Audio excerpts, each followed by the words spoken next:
Welcome to the Soar Above Success podcast, where you'll learn how to soar above your competition. And now, your host, Yuri Vilk. Hey everybody, welcome to the Soar Above Success podcast. My name is Yuri Vilk, and I'm here with Bob Dorris. Bob Dorris is the owner of Smart Athletics Incorporated. He's been online for 10 years and doing internet marketing for the last 10 years. His company's generated over millions of dollars in revenue. He's got multiple products out there, and he's an expert internet marketer. Bob, welcome to the show.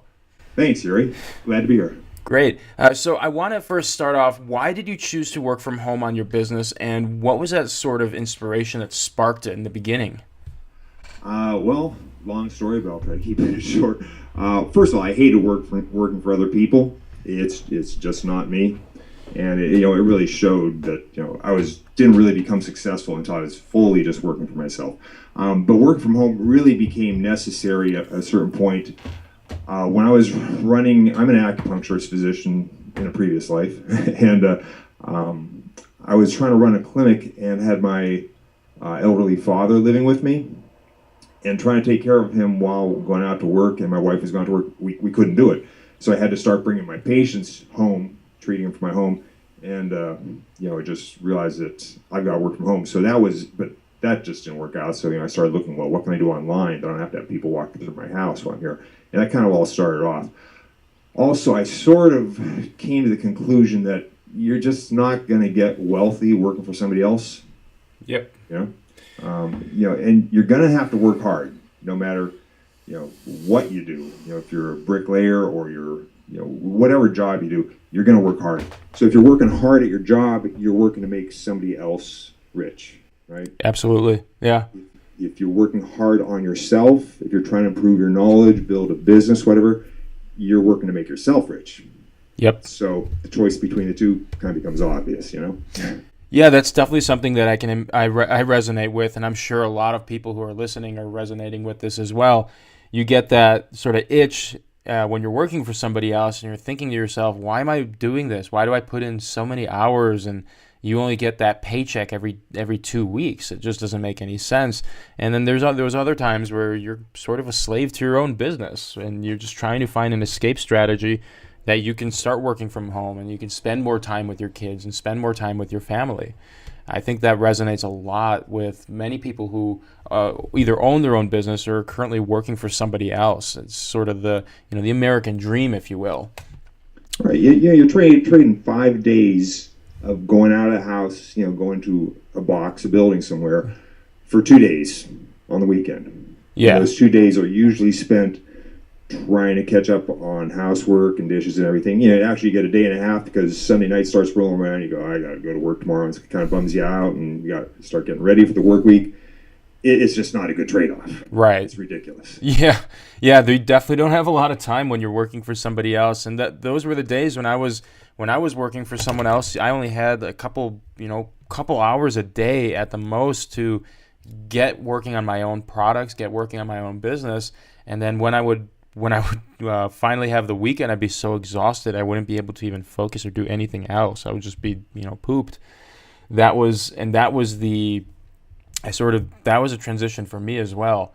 I definitely hear what you're saying, Bob. Now, what was that? When you were working offline, what was the transition like to work online? How did that feel for you? I would say it was a blessing.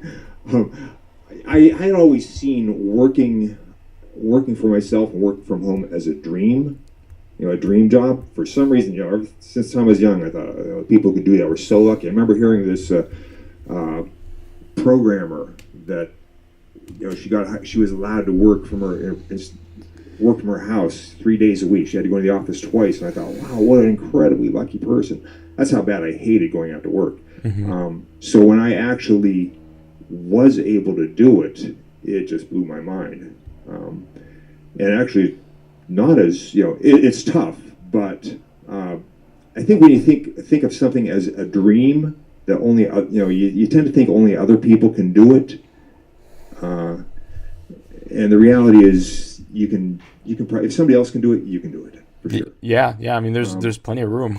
Yeah, and then also finding out that, or I knew it before, but once I started working from home, my time was no longer tied to a dollar per hour type of a compensation. Sure. You're no longer trading your hours for dollars. Absolutely. Yeah, and that changes everything. It's something I wish I'd realized when I was much younger, that it's ridiculous to do that. First, you're not going to get rich doing that. When you work from home, working on your own business, if you're doing it right, it's scalable. Right. Infinitely scalable. So you have so much potential, which also keeps you excited.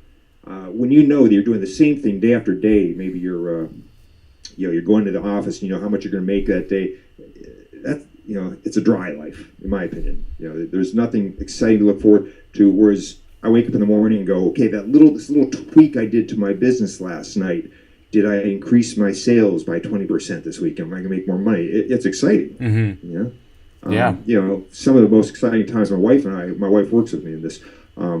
We've had like a day or 2 days where we made more than we made in the last 3 months, 6 months. That's exciting. Right. Yeah. So that's exciting. For experiencing making money while I'm sleeping, or I'm out at the gym or something, or surfing, which I love to do. They're all good things. I don't see anything bad about working from home. Really. Yeah, no, that's awesome. It's very, very cool, and very few people actually understand the concept of trading their hours for dollars as opposed to a scalable business. And that's something that we really need to hone in on. Is if you put something out there on the web, you may create something that you put one.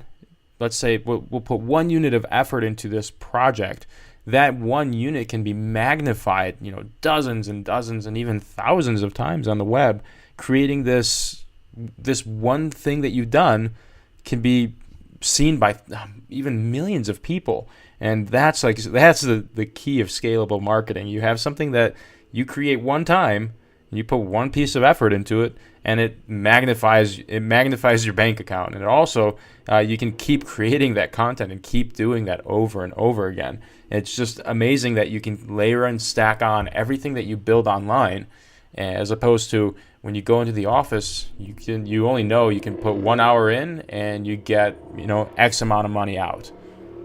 Yeah, and once you put that hour in, the effort you put in, that's gone. Exactly. I'm making money today from a few hours I put in 10 years ago. Right. When I did a little bit of website building, put together some product, hurried up and put together a product.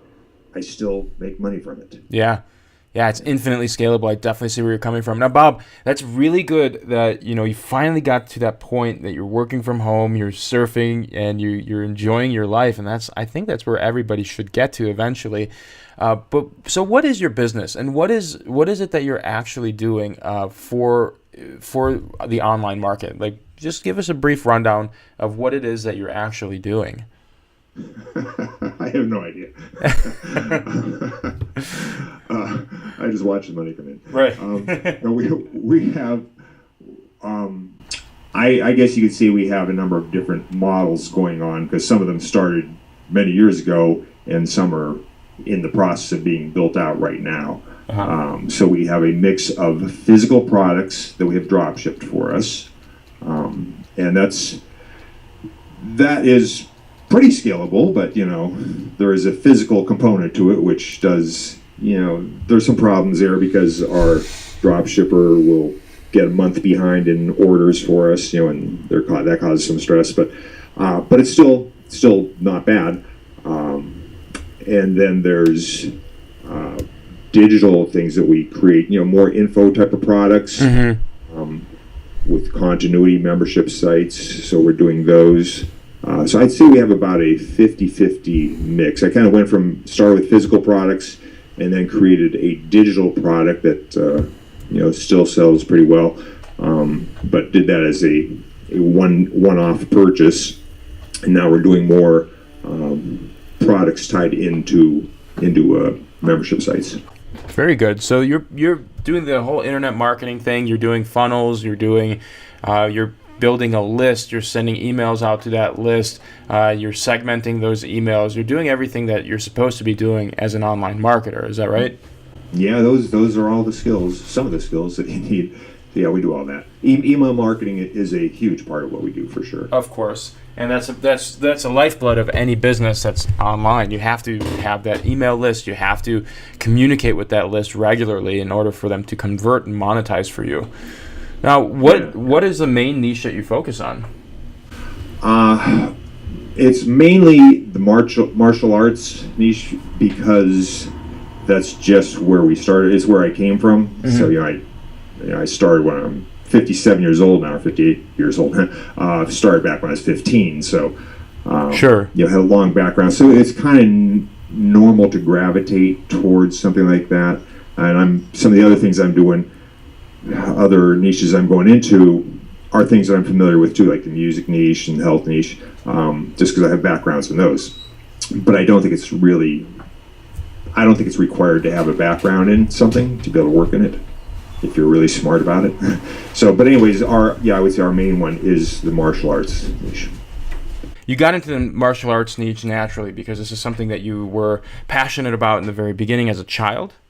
Right. Well, I started around 15 or 16 years old. Got into it because, like a lot of people, I was bullied as a kid and went, this has got to stop, So my father was pretty smart and said, Bob, we got to get you doing something like martial arts and self-defense. So, so he took me in as a kid and got me going in it. And it just kind of helped to counter, the issues you get from being bullied when you're a child. Mm-hmm. So did that pretty well. And then, I started loving the art of it, the exercise, the physicality, the stretching, and all that stuff. So for me, it's more like a health modality than anything. Yeah. So. Now, Bob, when you mentioned something earlier that you said that you don't necessarily need to be the face of the product, or you don't necessarily need to know anything about your product. How does that work? Well, there's a couple ways of doing it. One is to kind of like what you had mentioned to me some time ago about modeling another product or another website, for example. You can look for something that you may not know, you may not be very familiar with, and you can model it, including the verbiage that they're using, and you can do okay with that. It's actually, you can do better okay. It's actually a great way to go. It's the way I try to go, really. And you don't know how to create the products yourself, you can hire somebody. For example, I've got somebody who I've hired right now, a really good, excellent, up-and-coming jazz guitarist to create jazz guitar instructionals for me. I'm sure nowadays with the resources you have online, you could find pretty much anything on websites like Upwork or freelancer.com. You could find pretty much anything that you're looking for. And so what you're saying is basically find somebody who's an expert in the field, hire them, and help you create products. Yeah. And, a lot of people, I've done the same thing in the martial arts. I've hired people to create products for me there, instructionals. These guys don't make a lot of people aren't making very good money, and they're glad to do it. And there's also some additional benefits to them. For example, let's say the fellow who I hired to create some martial arts products for me. Now I'm going to be not only marketing his products, but I'm going to be telling thousands of people about him in the process. And so now he's getting a reputation he didn't have before. If I wanted to be generating, business for him, I could do that. I could be telling my clients, hey, get private instruction from this guy. So it works out for everybody. Yeah, that's definitely a great way to do it. Outsourcing is a key to a business as well, especially if you're online. You have to kind of leverage everything that you've got in order to scale. And I think you're at that point where you're starting to scale into other niches and other markets. Bob, that's very exciting. Now, how do you find those customers? What is your key to getting more of those customers to purchase your products? Kind of depends on the niche. There's a number of ways to get your customers. I gotta be honest that our customers, a lot of my customers, are just going to be repeat customers because I had a product that sold well just through the search engines. So I built a pretty big list of buyers. But the key there with that list is you don't let them, okay, you bought from me once. The goal is now to sell them over and over and over and over again. Yeah. When you mentioned search engines, are you just talking about like organic search or paid advertising? Yeah, organic search. Well, both, actually. Yeah, I do a combination of pay-per-click and organic, coming up high in the search engines. And so people find my products and purchase them there, and then I sell them, continue to sell them. So I have a lot of that, and that's my database, my email database, and so I market to those people. But then the other ways that I would do it would be, again, pay-per-click, solo ads. I don't know if your listeners are familiar with those, but I do solo ads. Basically, you're paying somebody to mail their list for you. I find affiliates who have similar type of, this is a big one, who have similar type of lists, similar type of products, and so I know that they're like me. They've built their list also. Right. So I will contact them and work out a cross promotion with them, where maybe they'll promote my product in exchange for me promoting their product or something similar to that. Okay. And what if somebody goes to an affiliate that doesn't have a list and who's just starting out with their business? How can they leverage that? How can you do a JV partnership, which these are called joint ventures for those who aren't familiar with the process? But if you don't have anything to leverage, what else can you do for them? If I don't have anything to leverage, if I don't have a product. Well, if you don't have a list that you can send their product to your list, and like you just mentioned, you're sending your product to their list, and they're sending your product to their list. How? If I don't have the list, you're saying. Right. So in that case, I would have to do something else. Well, first I could just pay them. Right. That's basically a solo ad. I could have to pay them. I could give them I could give them the full commission, actually the full sale price. Say, hey, I've got this product for $37 mailed to your list. You can keep the $37, but now I'm building a list. So it sounds like, hey, who would want to give away $37? It's $37. If it's just an info product that I made or I had somebody else make, what's the big loss? Make the affiliate happy. Now I'm getting a list of their people. I'm getting my own list of their people who are proven buyers, who I know then are going to buy from me over and over and over again. Right. So it's worth giving them the full price. Other things you could do would be, if you have a blog going, or you can get either guest editor on somebody else's blogs, or you have your own blogs, you can do articles about them in exchange for them mailing their list. Okay, interesting. So you could do guest posting. You can flat out pay them, which would be like a solo ad, or you can leverage anything else that you might be able to offer them, like the full commission price of the product. Yeah, I mean, who's going to turn that down? That's right. I mean, if you're getting, it's basically a free product. Hey, send this, you keep everything, and it's like they own the product, but you get the list. And I think the money is more, obviously the list is more important than the money in this case, because you want to make sure that those customers who are on your list now are going to be repeat buyers, like you mentioned earlier, so you can market to them as much as you want at that point. Very good. Right. That's a very interesting approach. And again, this is nothing novel for those who are in the internet marketing space and understand how joint ventures work and how partnerships work. But in this case, some people who are just starting out online, like you did 10 years ago, or like I did 10 years ago, we had no idea like how to even begin when you have no assets whatsoever to offer anybody. And this is a great way to get your foot in the door just by offering what you already created. You already have the product, so just sell the full, give them the full price. It's a very great way to do it. So, Bob, I imagine your day-to-days look very interesting. So, what I know you mentioned earlier, kind of how your lifestyle is, but I want to know, like, what does your day-to-day look like? What kind of diligence? Because we make it sound easy. Make it sound like you just wake up in the morning and check your bank account. There's money in there. But I know there's a lot more that goes on, and there's a lot more that goes into it. What's your day-to-day look like? Well, I wake up in the morning, check my bank account, and there's money in there. But actually, that's kind of what I do. But on the day-to-day, actually, I prefer to think of it as week to week, or you could see it as quarter to quarter. If I can digress on this just a little bit.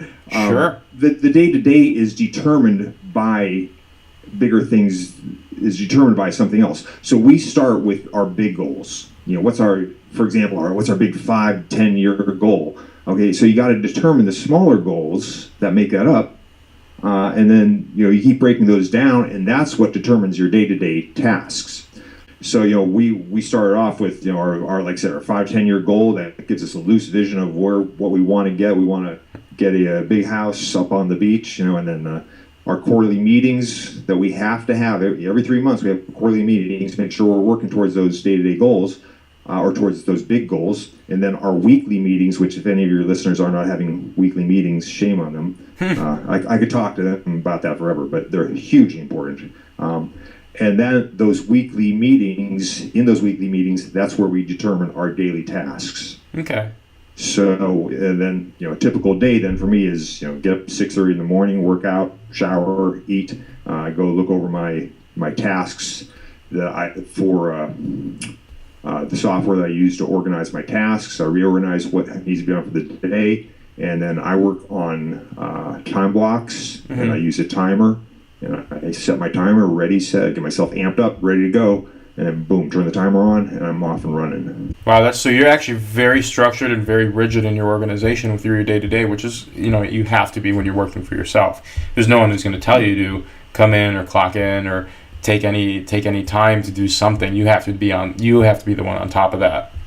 Yeah, that's. I think your listeners probably wouldn't. They'd be blown away if they watched me working. It's pretty intense, and I think that's the only way to be really successful, or to guarantee your success, is to work with that type of intensity, with that type of rigor, having regimens in place, systems in place, and making sure you're implementing those on a daily basis. I can tell you, I've done the other way. I've tried it. There was a time where I used to look at my wife sitting across the table from me working and go, I don't know what she's working on over there, and she doesn't know what I'm working on. We're just totally disorganized. And I would think I got a lot done, and then at the end of the day, I'd look and go, I've accomplished two or three things today, nothing.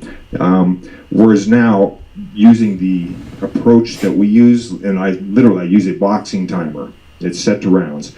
I accomplish more by 11 in the morning than I used to accomplish in a day or two before. So you mentioned that software that you're using. What is that software that you use to help organize your day? We use Trello. Are you familiar with Trello? Absolutely, yeah. Yeah, I've tried a lot of other things, productive and project management software. Just didn't work for me, and I think that's something your listeners got to figure out. Those, for some reason, I just couldn't use them. I couldn't stick with them. Mm-hmm. Trello is sticking, and it works awesome for us. So what we have with Trello is we have our basically inbox, and that everything goes into. So it's if you're not familiar with Trello, you got a list, and then on each, you have lists. You create lists going from left to right, and then each list has a card. So we have our inbox of what has to be done, and then we create the cards going across that are Monday through Sunday. And so Trello works as a gathering place where you have an idea. For example, I'm eating dinner, and I go, oh, I got to do this, or hey, I had this great idea. I don't want to be carrying these ideas around in my head. Right. So what I do is I go over to Trello, put it down, and now I have no more stress of trying to carry that idea around in my head. And then when our meeting comes on Monday, I go, okay, this has to be implemented. I drag it out to, it's going to be done Wednesday, right? And we drag our tasks over, and then just work the week out by going through those tasks. So you have to stay organized, and that's one thing I know that I'm guilty of it as well. Is you have so many things when you're doing this, you have so many things running through your head, and it's like, where do you put it? And I've tried a number of different things as well, and Trello has indeed been a lifesaver. I know it's not just for me, but for many people who work on the online space, Trello is absolutely essential to their success. It's something that they absolutely need to utilize. And if you haven't checked it out, you definitely should just start using it, because it will change the way you will change the way you're productive and how you're productive, and give you a place an outlet to put everything that you do on a daily basis. And if you have like these extraneous ideas that aren't necessarily part of your original concept, it gives you a place to put all that information in. Right. If I can give everybody a quick example. Yeah. If anybody out there is carrying around their ideas in their head, or not just ideas, but tasks that they have to do. Oh, I gotta do this. I gotta fix this headline on a website, or I gotta call this company. If you're trying to carry around your tasks, I looked at my Trello card this morning, my one that's sort of my gathering card that I'm going to back things out, and I have over 45 things in there. That means I would be trying to carry around in my head 45 tasks that these are all important. They're important to my business. I would be trying to juggle those in my head. There's no way that could happen. Yeah, good luck. Yeah, so that explains why people, they're failing, or they get frustrated, and they take left turns in their business because they forget half those tasks, and something comes along, a butterfly comes along and go, oh, look at that, I'm going to go off in this direction and then this direction, So doing that, make sure you have a place to put everything down, and then to organize what needs to be done, the order it needs to be done. And Trello is beautiful for it because it's just drag and drop. Yeah. It's perfect. Yeah, it is. It's super intuitive, easy to use, and especially if you have a brain that is very creative and you have a lot of things going through it all the time. I mean, nobody's going to be able to carry 45 things in their head, let alone your day-to-day activities like eating and sleeping and what you have to do at home. You still have to take care of all those things and run a business. So there's no way you're going to be able to keep everything straight in your head. So using something like Trello or keeping an organization board is super effective and super helpful to not only scale your business, but it's a key to any business's success. You have to do these things. Yeah, exactly. You mentioned failure as something that people encounter a lot. Do you have a particular story that I know it sounds like we're all overnight successes, and it sounds like you just wake up in the morning and check your bank account again. But do you have any experiences where you tried this whole internet marketing thing, or you tried working for yourself and it just did not work out? I literally failed at everything until I started working online for myself. Wow. Literally. I could write a book about it. I mean, it's a story that's passed around my family, my friends, that somebody once told me, they said they're going to watch everything I do and make sure they don't go into that field. Oh, wow. It's guaranteed to fail. Do you have any particular stories you want to share? Well, I'll tell you the things I've done. I worked as an acupuncturist, and I love I went to school for acupuncture for years. Here's a mistake for people not to make. Don't go to school or put a lot of years into something until you have actually logged some time in the field day to day, making sure you enjoy the work. I loved the knowledge of acupuncture. I'm a doctor of Oriental medicine. I love Oriental medicine. I take herbs all the time. I help other people with their health and stuff. I hated being in a clinic. Absolutely hated it. And dealing with patients. Wow. Absolutely hated it. So there was a waste of many, many thousands of schooling dollars and years, of frustration, wearing a lab coat in the clinic, which I had to do, it wasn't me. It was horrible. Martial arts. I ran martial arts schools. Training martial arts, anything you do as a love, you might love something, doesn't mean you should do it to make your living with it. As a matter of fact, there's a good chance you're going to start to hate it once you try to make a living with it. So be careful about doing that. Running martial arts schools, I loved working out, loved practicing and training. Did not like teaching people, did not like having to try to generate students and to please students so they would stay with me. It was exhausting. My schools, I failed because I wasn't giving what the public wanted, and because it was not what I wanted to do was not what the public wanted. So that was miserable. I worked as an Oracle programmer. Unfortunately, the Oracle programming, when I was doing it, the field died. It just dropped dead. There were no jobs to be had anywhere for a couple of years. I worked as a musician.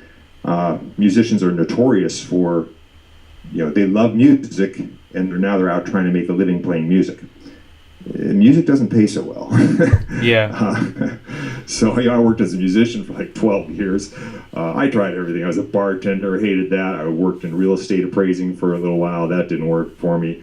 I was even a DJ for a while. Absolutely hated it. Until I went online, I struggled with everything. I always knew that if I could just work for myself, didn't have to rely on other people, I would be fine. But unfortunately, internet marketing, internet didn't even exist for the first half of my life. Wow. So I couldn't get into it. But once I went on, for people who are going, I don't know if I could ever make it. For me, it was the only thing I could do. Yeah. Wow. So Bob, you mean to tell me that you grew up without the internet, and now you're a successful internet marketer?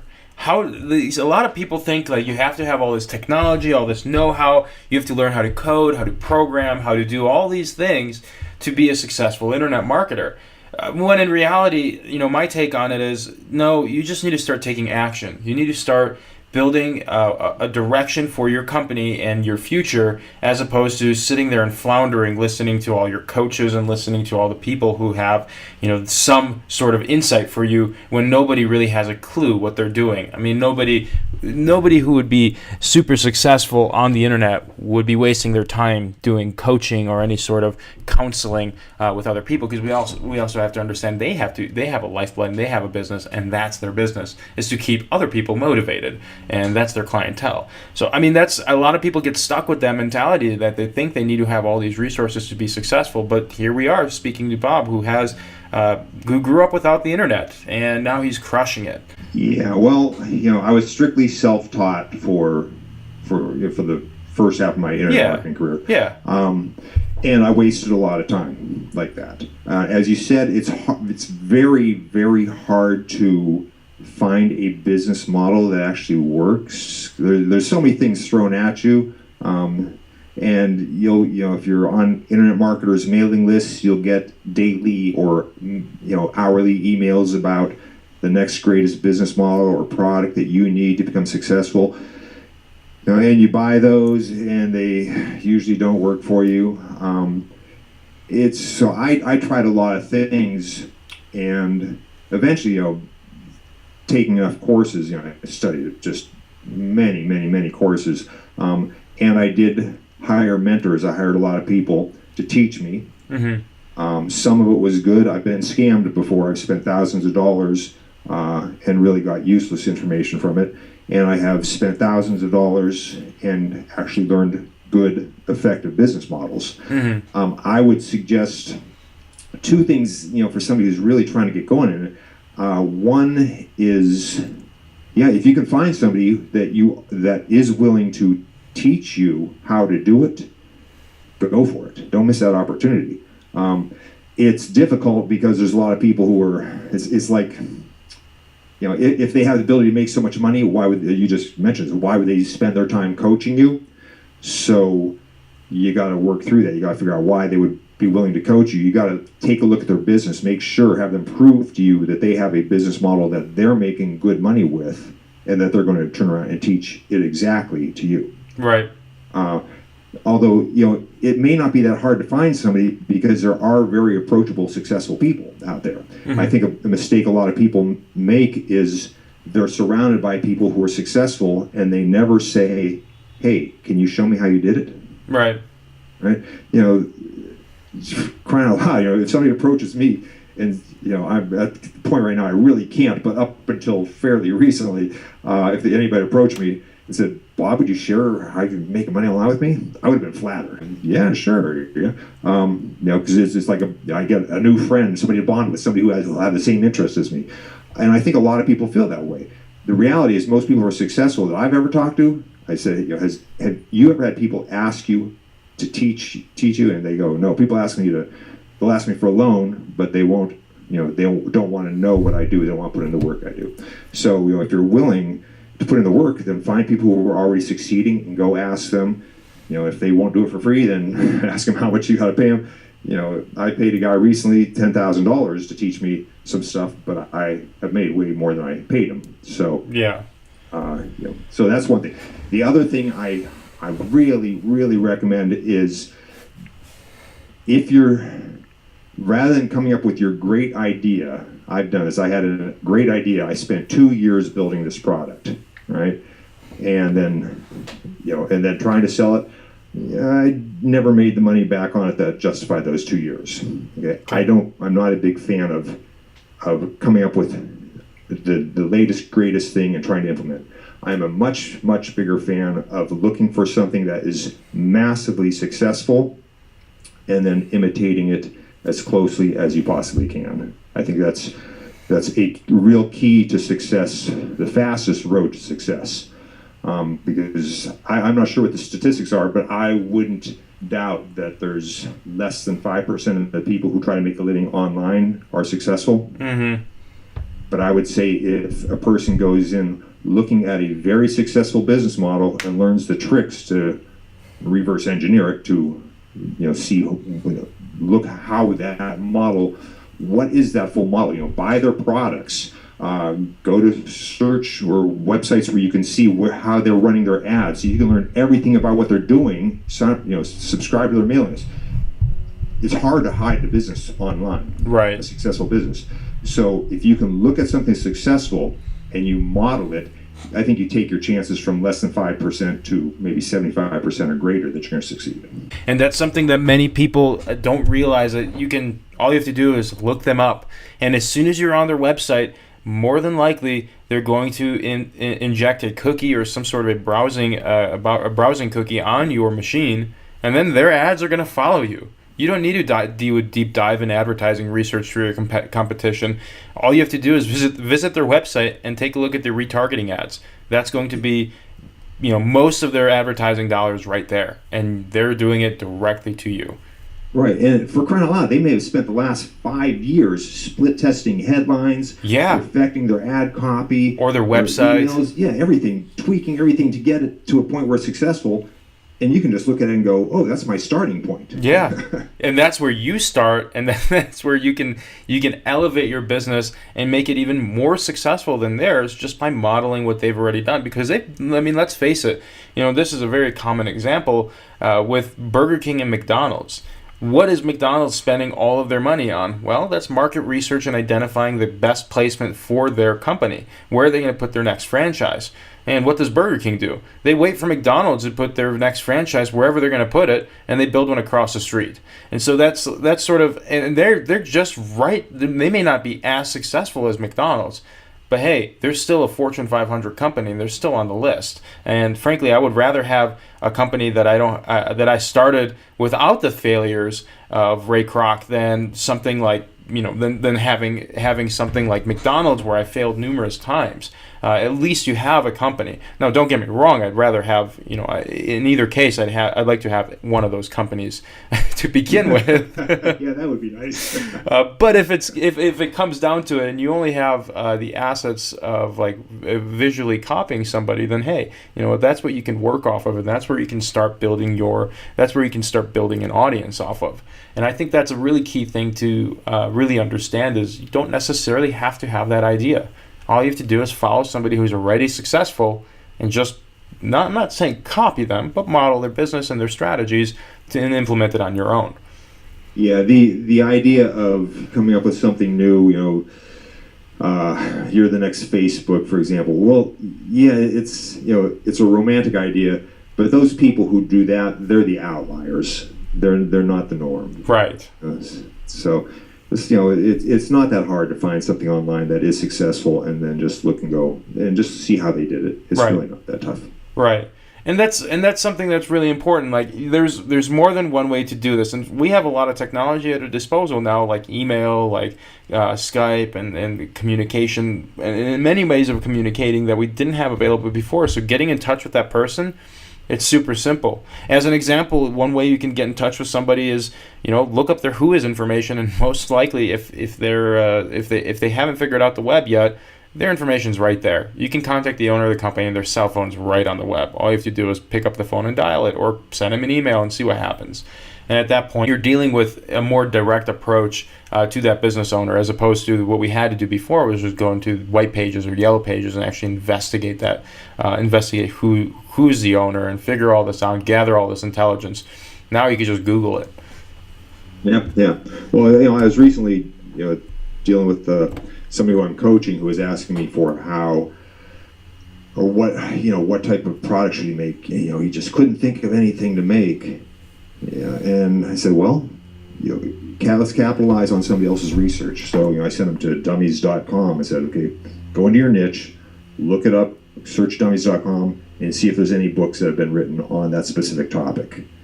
If dummies.com has written a book, It's profitable. Yeah, because they don't put out books on top because they don't know we're going to be profitable. So that's just an example of how it's so easy to let other people do your research for you, and you just follow in their footsteps. Yeah, be the Burger King to the McDonald's. Exactly. Just find something that's already out there and copy it and model it, and you can certainly scale a business really quickly from that. There's a lot of businesses out there, especially those who have brick and mortar businesses, who are sitting on an email list and they're not leveraging it correctly. What is one thing that they can do to get more sales or more business from an existing list that they're sitting on and they just don't really know how to market? First of all, if somebody has purchased from you, you're not annoying them by offering them more things similar to what they purchased. So they're looking forward to getting more from you. Okay. I did that too. I was selling a martial arts product. I had sold thousands of them, and I wasn't offering my list anything. I was working for years before I realized the importance of email database marketing. So the first thing I would say to somebody who has a brick and mortar who has a list is come up with more stuff to sell them. Depending on the type of the niche you're in, that determines how often you can mail them. But let's say you have a restaurant.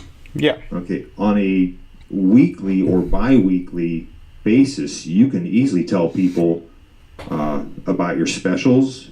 If you have a cafe, maybe you have music, right? You have some type of entertainment.